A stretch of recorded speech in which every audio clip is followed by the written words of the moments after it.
Tainara, a Larissa, Vanessa, a Érica, a Amanda, a Larissa, a Elis e a Esther.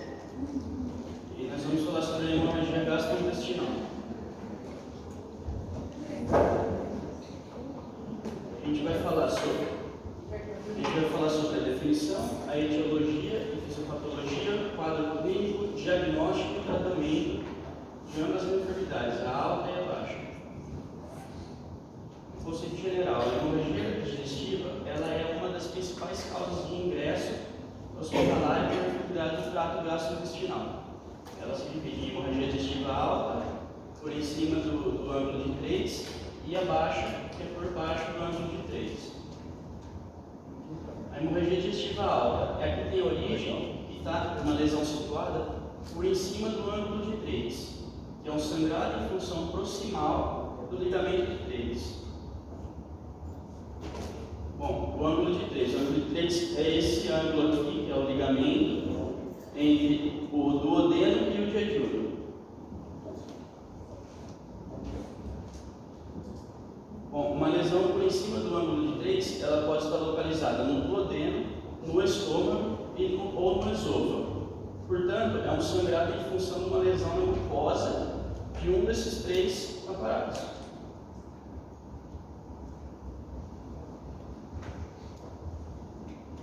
A etiologia, ela pode ser dividida em duas causas, que são as varicosas. Sim. São as varicosas e não varicosas. As varicosas estão relacionadas à ruptura de varizes que são causadas por hipertensão portal, e as não varicosas estão relacionadas à úlcera péptica ou outras causas. As duas maiores causas de hemorragia digestiva são, em primeiro lugar, a úlcera péptica gastroduodenal e, em segundo lugar, varizes esofagogástricas. As não varicosas. Nas não varicosas, a gente pode ter úlcera péptica gastroduodenal, que, como a gente acabou de falar, é a causa mais frequente de hemorragia digestiva alta, e elas geralmente são causadas por rompimento de artérias gastroduodenais e pancreato duodenal. O paciente geralmente vai apresentar esse tipo de hemorragia quando é um paciente que utiliza AINES, ou paciente tabaquista, ou com antecedentes de gastrite, ou com diagnóstico de HP. As erosões gástricas e duodenais são irritações da mucosa causadas por ingesta de fármacos, por traumatismo, estresse e outras causas. A síndrome de Mallory-Weiss geralmente é presente em pacientes que teve muito vômito por um período de tempo muito grande. Um exemplo são etilistas. Esofagites é a inflamação da mucosa esofágica. Tumores é uma causa de sangrado lento e gradual, e geralmente o paciente vai apresentar anemia nesse caso. A angiodisplasia gástrica são malformações vasculares presentes em pacientes com enfermidades associadas à estenose aórtica ou insuficiência renal. Lesão de diafragma. Presença de uma artéria anômala de calibre grosso que atravessa a submucosa do estômago e pode provocar hemorragias massivas. Fístula arterioentérica. Presente em pacientes que possuem aneurisma de aorta, e aí acontece o rompimento desse aneurisma, e aí é onde ocorre a hemorragia digestiva alta. Hemobilia é a hemorragia dentro do trato biliar, e ele está presente em pacientes politraumatizados. Ele tem uma tríade de dor no hipocôndrio direito, hemorragia digestiva alta e icterícia. E as varicosas, ela está relacionada à hipertensão portal, que é uma complicação de cirrose, hepatite crônica e esquistosomias, entre outras. O paciente que apresenta esse tipo de hemorragia digestiva, geralmente ele vai ter um perfil de hepatopatias. Então, ele pode ter icterícia, telangiectasia, ginecomastia e circulação colateral. As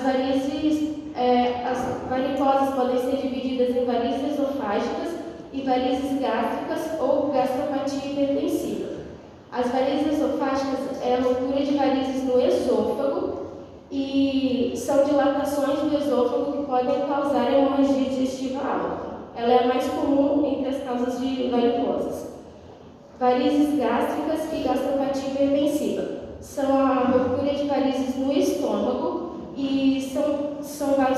dilatados e tortuosos que apresentam o risco de romper e, quando esses vasos se rompem, que causam hemorragia digestiva alta.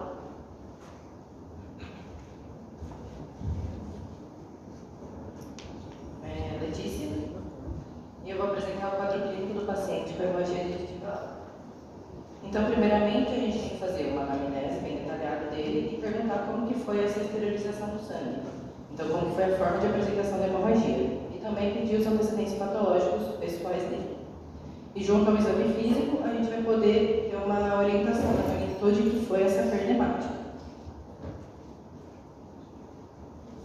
Então, de acordo com as formas de apresentação, ou seja, como ele esterilizou o sangue, ele pode relatar que ele teve um vômito de sangue ou uma hematemesis, que normalmente é de uma cor de rojo rutilante, que indica que ele tem uma hemorragia ativa.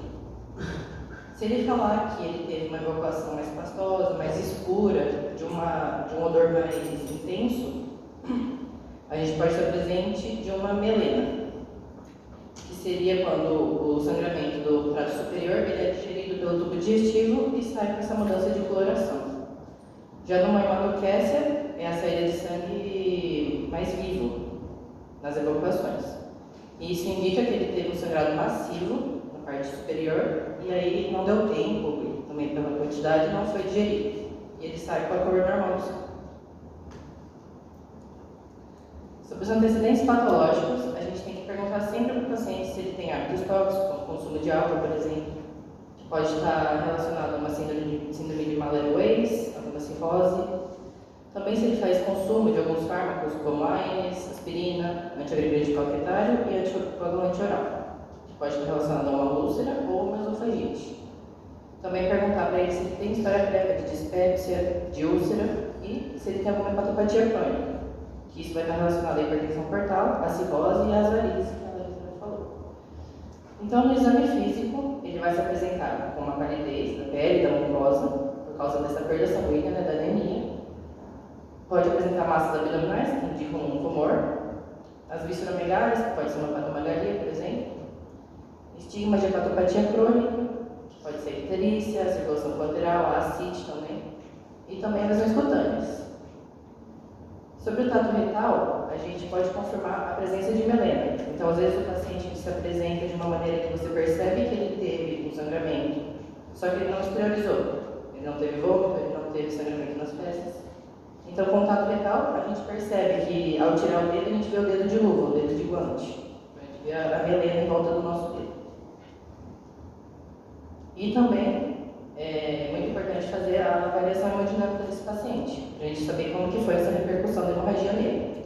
Então, a gente faz a medição da pressão arterial, da frequência cardíaca, vê se ele tem sinais de má perfusão periférica e também a gente mede a diurese. E aí, a gente vai poder classificar ele com uma hipovolemia leve, moderada ou grave. Se ela for leve, ele vai ter uma pressão normal, uma frequência cardíaca normal também, e só vai apresentar uma discreta vasoconstrição periférica. Ele tem uns 10% de perda volêmica. E ele vai estar incluso na classe de choque ali, na classe 1. Ou seja, ele perdeu menos de 750 ml de sangue. E não tem alteração do nível de consciência. Já na moderada, ele vai ter uma pressão normal, uma frequência cardíaca superior a 100, ou seja, ele já vai ter uma taquicardia. Então, ele teve uma perda de 10 a 25% da volemia. E ele já vai estar mais ansioso, o seu estado de consciência vai estar ansioso pela perda volêmica. Ele vai ver que ele perdeu muito sangue e ele vai ficar ansioso.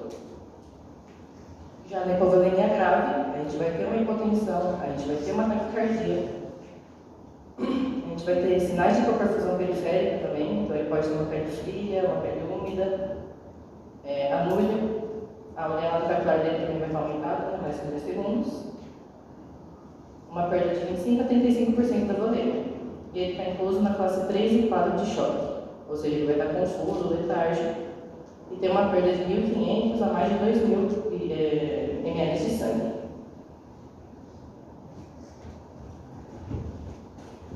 Bom dia, Amanda. O diagnóstico da hemorragia digestiva alta é feito pela anamnese, exame físico e tato retal. E, claro, as explorações complementares. O gold standard é a endoscopia digestiva alta, que localiza a lesão em 90% e tem que ser com o paciente estável. E tem também que ser nas primeiras 8 horas para não retrasar o diagnóstico. E um paciente que está muito sangrante, uma hipovolemia grave, tem que fazer a endoscopia no quirófano e tem que fazer uma cirurgia urgente. E na escala de Forest, que é a mesma que usamos em cirurgia, classifica a lesão da hemorragia e na probabilidade do ressangrado, onde sangrado ativo ou paviante tem a recidiva de ressangrado de 67% a 95%. Os outros vão diminuindo um pouco, mas também tem chances de sangrado. E nas outras explorações diagnósticas, quando nós outros não podemos fazer a endoscopia, temos a arteriografia seletiva, que pode ser tanto no tranco celíaco ou juntamente com a artéria mesentérica superior.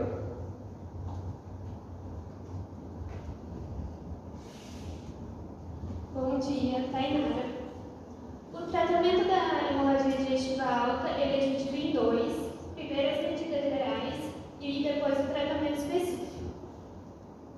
Já nas medidas gerais, a gente deve, em primeiro lugar, evaluar o estado hemodinâmico do paciente, ver se ele necessita da reposição volêmia e fazer primeiro um acesso venoso periférico grosso, 1 ou 2, nesse caso, com cristalóide a 0,9%. Depois, fazer exames laboratoriais para ver se ele cursa com uma anemia grave, com uma hemoglobina menor a 8, para ver se ele necessita de transfusão de hemoconcentrados. E em casos de paciente com hemorragia grave ou com alto risco, a gente deve fazer uma cateterização com acesso venoso central e também colocar a sonda vesical para avaliar a diurese dele. Também tem a necessidade de uma sonda nasogástrica, geralmente é para hemorragia grave, para vaziamento do estômago, evitar uma broncoaspiração e também administração de medicamentos. E para pacientes com choque hipovolêmico, deve ver se deve ir para UTI e também ver se necessita de intubação ou de drogas vasoativas. Já o tratamento específico, como já foi falado, a úlcera péptica gastroduodenal é a mais frequente e o tratamento específico dela deve ser utilizar inibidores de bomba de prótons junto com o tratamento endoscópico. E ela também depende da classificação de Forest para fazer o tratamento. Em casos de alta recidiva de sangrado, a gente deve fazer o tratamento endoscópico junto com uma injeção de adrenalina e uma colocação de clips.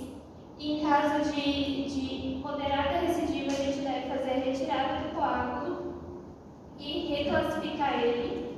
E em baixo risco, a gente deve fazer somente tratamentos medicamentosos com IBP, em doses altas. Na síndrome de Mallory-Weiss, deve-se tratar a causa, procurar a causa de tantos vômitos e também a administração de IBP. Em esofagite também fazer inibidores de bomba de prótons para proteção da mucosa gástrica, da mucosa esofágica. Lesões na mucosa gástrica também, IBP em dose convencional, junto com o tratamento da causa. Na lesão de Lafayette, o tratamento endoscópico e, em caso de recidiva, a cirurgia, que é a ressecção da lesão ou uma gastrectomia parcial. Já em casos de tumores, a gente deve ver a localização e o tipo de tumor para ver o tratamento. Na fístula aorta entérica, o tratamento ele é cirúrgico porque em poucos casos vai ser endoscópico porque é uma hemorragia muito massiva. Na hemofilia, deve-se fazer uma arteriografia com embolização seletiva da artéria hepática. E em casos de varizes esofágicas, se deve usar o tratamento medicamentoso e endoscópico também, e o uso de drogas vasoativas, nesse caso, que diminui, que faz a vasoconstrição e faz parar o sangrado. Nesse caso, se utiliza IBP mais termopressiva. E o tratamento endoscópico, nas varizes esofágicas de eleição é a ligadura elástica, e nas varizes de fundo gástrico se usa escleroterapia ou cianocrilato. E em caso de não conseguir estabilizar o paciente para conseguir fazer o tratamento endoscópico, se deve usar um balão de Sextac, que ele, ao insuflar no esôfago, ele para mecanicamente o sangrado. E deve ser utilizado só por 24 horas, porque senão pode lesionar.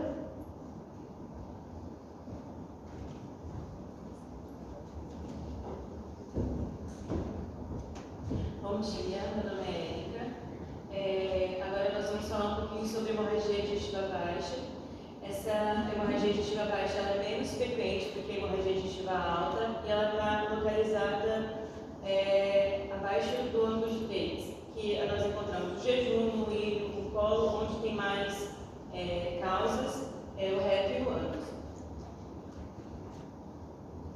Então, ela pode ser, geralmente ela é aguda, mas ela pode ser crônica também. A aguda é provocada por quando nós temos câmbios hemodinâmicos, né? Como as meninas falaram. Nós temos alteração da frequência cardíaca, nós temos alteração da pressão arterial. E crônica, a literatura coloca que geralmente é quando se tem uma anemia grave, um HB baixo, bem baixo, só que não tem instabilidade nos sinais vitais. Sim, o paciente tolera. E quando nós vamos ter no caso das agudas, a gente é obrigado a fazer essa reposição volêmica. Em caso de hemorragia massiva e choque hipovolêmico, como eu falei, hemorragia massiva progressa em choque hipovolêmico por evolução inicial e as medidas devem ser dirigidas e identificar as causas, as funções. E a massiva, nós vamos denominar como massiva, quando o paciente requer transfusão sanguínea para manter a sua estabilidade hemodinâmica nas primeiras 24 horas de hospitalização. A hemorragia digestiva baixa é responsável por aproximadamente 1% da hospitalização e geralmente está associada à intensidade do sangrado. A gravidade dela varia conforme a intensidade do sangrado e também fatores como idade e outras enfermidades associadas são bem importantes. E ela é mais frequente em pessoas, são pessoas mais velhas, e ela tem um quadro clínico amplo, porque ela tem diferentes etiologias, e varia desde uma hematocrésia até uma hemorragia massiva.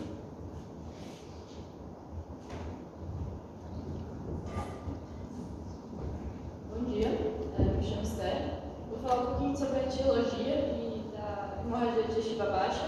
E antes da gente falar as causas e tudo mais, é importante a gente classificá-las em relação à idade do paciente. Porque dependendo da idade do paciente, a gente vai mudar a frequência da enfermidade que vai estar causando essa hemorragia. Como já foi falado, sangrado distal número de 3, a zona do cólon retal, 90% das causas saem dali, enquanto o intestino delgado só 10%. Aqui tem inúmeras causas, eu vou falar sobre as principais. A mortalidade, como já foi dito, é uma mortalidade extremamente baixa e, por sorte, ela é super autolimitada. Então, muitas vezes o paciente nem acude ao médico por causa delas. A primeira e a principal é a diverticulose. A diverticulose, eu vou falar um pouquinho sobre a fisiopatologia de forma rápida. Nesse caso, é uma diverticulose não verdadeira, porque não pega todas as capas do intestino. Há uma debilidade ali na entrada dos vasos sanguíneos, fazendo com que forme herniações, saculações. Essas herniações fazem com que o vaso sanguíneo fica de maneira exposta. Quando as fezes passam por essa localização, acaba fazendo uma erosão e causando sangrado posterior. Ocorre mais em pacientes idosos, lembrando que pacientes com mais de 30 anos, 50% da população tem diverticulose de forma crônica. O diverticulose com mais sangue vai estar relacionado ao cólon direito, justamente pela pela base ser mais larga, enquanto no colo esquerdo vai ser mais causada de diverticulites. A angiodisplasia, a segunda causa, também é causada em pacientes com mais de 50 a 70 anos, pacientes idosos, né? Aqui a gente vai ter uma malformação dos vasos sanguíneos, fazendo o coaglomerado deles, justamente pela essa degeneração de modo crônico aos vasos sanguíneos, né? Mesma fisiopatologia, quando passa as fezes nessa localização, acaba fazendo uma erosão e fazendo sangramento, né? Tumores também, os pacientes mais idosos, com mais de 70 anos, o principal, a gente também tem que pensar, principalmente o sangrado que é crônico e gradativo e lento. Adenocarcinoma é o que mais tem de porcentagem, o tratamento costuma ser cirúrgico, né? E corresponde a 8% de todo o sangramento que a gente tem na hemorragia digestiva baixa. Já colites, enfermidades de Crohn, a gente já tem que pensar em pacientes adultos, né, com menos de 50 anos. São enfermidades inflamatórias do intestino que se diferem com algumas características, mas que ambas têm a inapetência, têm a dor aguda, né, abdominal, e faz com que as fezes saiam não só com sangue, mas com muco também. O divertículo de Meringer a gente já vai pensar numa criança ou adulto jovem, né? Que é um divertículo verdadeiro, tem as 3 capas, né? E essas herniações ela vai fazer com que tenha uma mucosa gástrica ou pancreática naquele local, fazendo com que se jogue esse suco pancreático ou gástrico, fazendo uma lesão no posterior sangrado naquela região. Então, quando a gente tem uma criança, a gente vai pensar nessa possibilidade. Já a hemorroida, ela não estava no livro, mas eu achei importante colocar, porque pela frequência que ela está na prática clínica, né, grande parte da população tem hemorroida pelo estilo de vida da dieta. Lembrando que nada mais é do que uma vasodilatação crônica dos vasos ali presente no reto. Por exemplo, grávidas, né, costumam ter pacientes que têm constipação crônica. Então é uma causa que tem muito a ver. E é muito fácil o diagnóstico, porque a anoscopia é muito pouco feita, costuma ser feita por toque digital mesmo. Bom dia, meu nome é Vanessa, eu vou falar um pouco sobre o quadro clínico. Existem 2 características principais da hemorragia digestiva baixa, que é a hematoquese e a rectorrágia. A hematoquese vai ser aquela presença de estrias de sangue mesclado com as fezes, proveniente geralmente do trato digestivo baixo, por questão de que o sangue não foi coagulado, então é um sangue vivo. A rectorrágia já vai ser aquele sangue mais massivo, aquela hemorragia mais massiva, onde já vai ter a presença de até gotas de sangue. A gente vai observar gotas de sangue e ele não é misturado com as fezes. Como a gente pode ver, já é um sangrado mais abundante.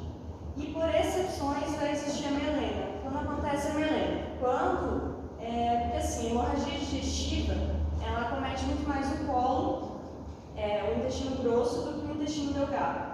Porém, há exceções da melena quando há uma hemorragia no intestino delgado, e essa hemorragia ela é constante e pequena, e gradual. Ela está, como eu posso dizer, durando vários tempos e de forma progressiva, pequena.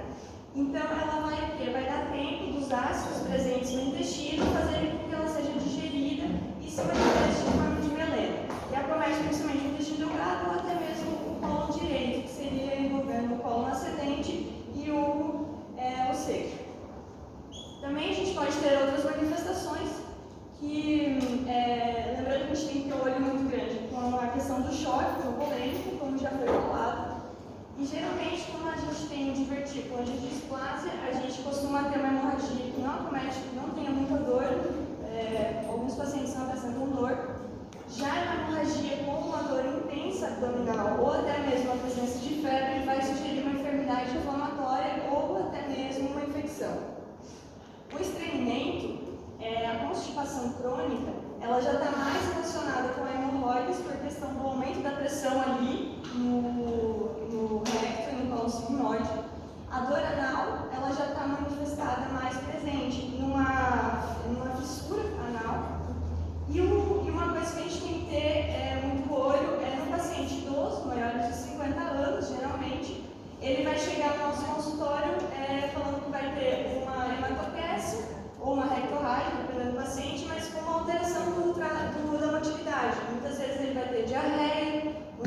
ele vai ter uma constipação, ele vai estar variando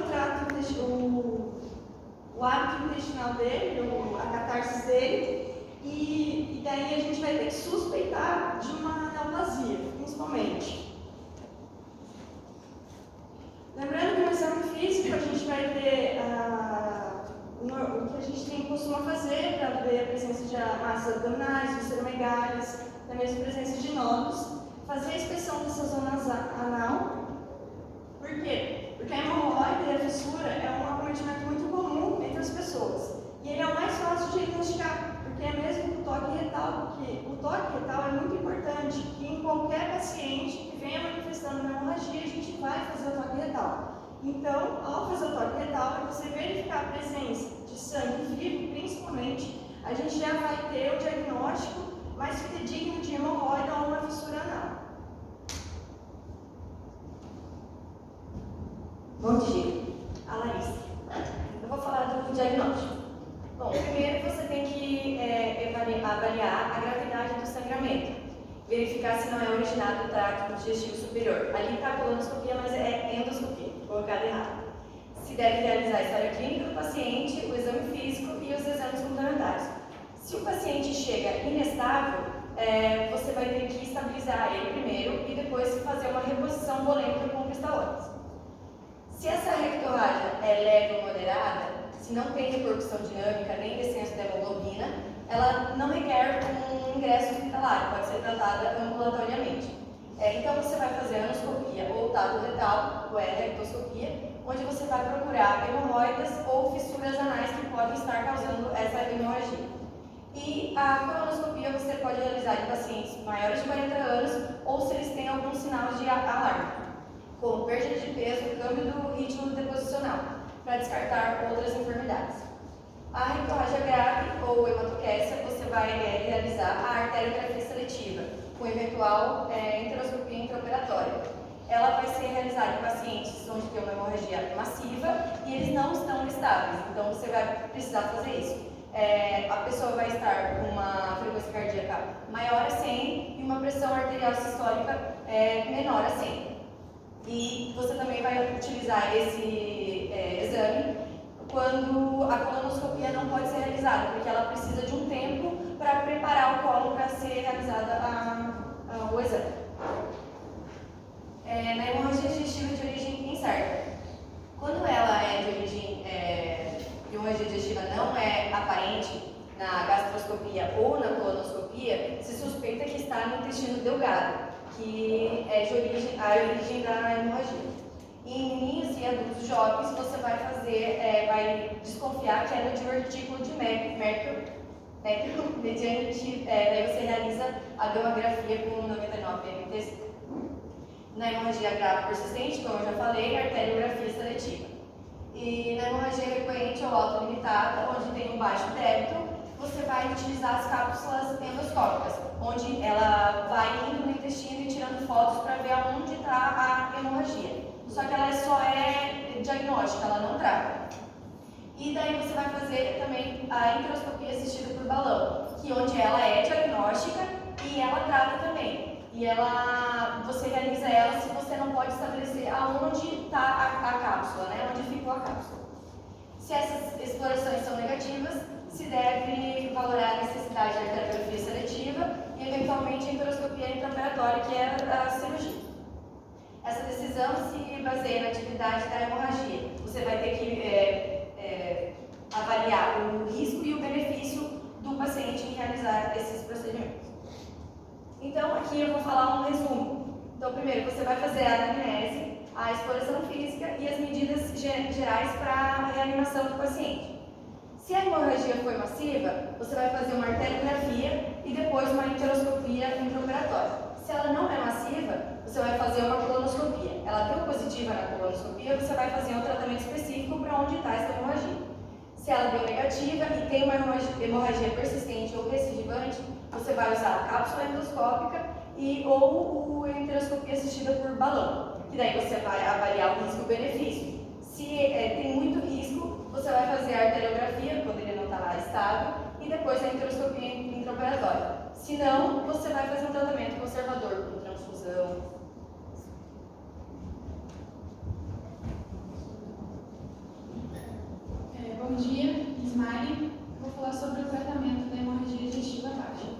Também é dividido em dois, medidas gerais e tratamento específico.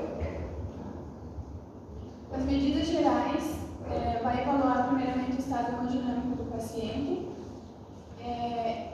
Em todos os casos, fazer dois acessos venosos periféricos de grosso calibre para reposição de volemia com cristalóides a 9% ou Ringer lactato, junto com amostra de sangue para o laboratório de urgência. Estabilizar o paciente, ver se necessita de intubação, oxigênio se necessário e posição volêmica com soro fisiológico ou Ringer lactato e, se necessário, transfusão de hemoconcentrados. Em caso de hipotensão, vasoativos. A sonda nasogástrica para o vaciamento do estômago, evitar broncoaspiração e também a administração de medicamentos, principalmente para pacientes com hemorragia grave. E pacientes com choque hipovolêmico devem ser tratados em UTI. E o tratamento específico deve ser individualizado dependendo da causa, gravidade e evolução da hemorragia, e fatores como a idade e comorbidades. A maioria é autolimitado e o tratamento conservador é suficiente.